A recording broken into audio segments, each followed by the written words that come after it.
तुम्ही पुस्तक प्रेमी आहात, मग ही माहिती तुमच्यासाठी आहे. बऱ्याचदा असं होतं ना की आपण एखादं पुस्तक ऑनलाईन खूप सर्च करतो आणि ते आपल्याला सापडतच नाही. पण मी ज्यावर पुस्तकं वाचते ती NDLI म्हणजेच national digital library of India या वेबसाईटवर कोट्यवधी पुस्तकं उपलब्ध आहेत. खरं तर विद्यार्थ्यांसाठी असलेल्या या वेबसाईटवर इयत्ता पहिलीपासून ते PhD पर्यंतच्या अभ्यासक्रमासंदर्भातली सगळी पुस्तकं, लेख, व्याख्यानं, ऑडिओ, व्हिडिओ आणि लेक्चर्स उपलब्ध असतात.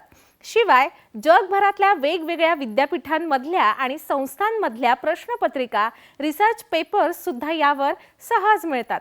मग आपल्याला काय करायचंय? आपल्याला केवळ या वेबसाईटवर जाऊन रजिस्ट्रेशन करायचंय.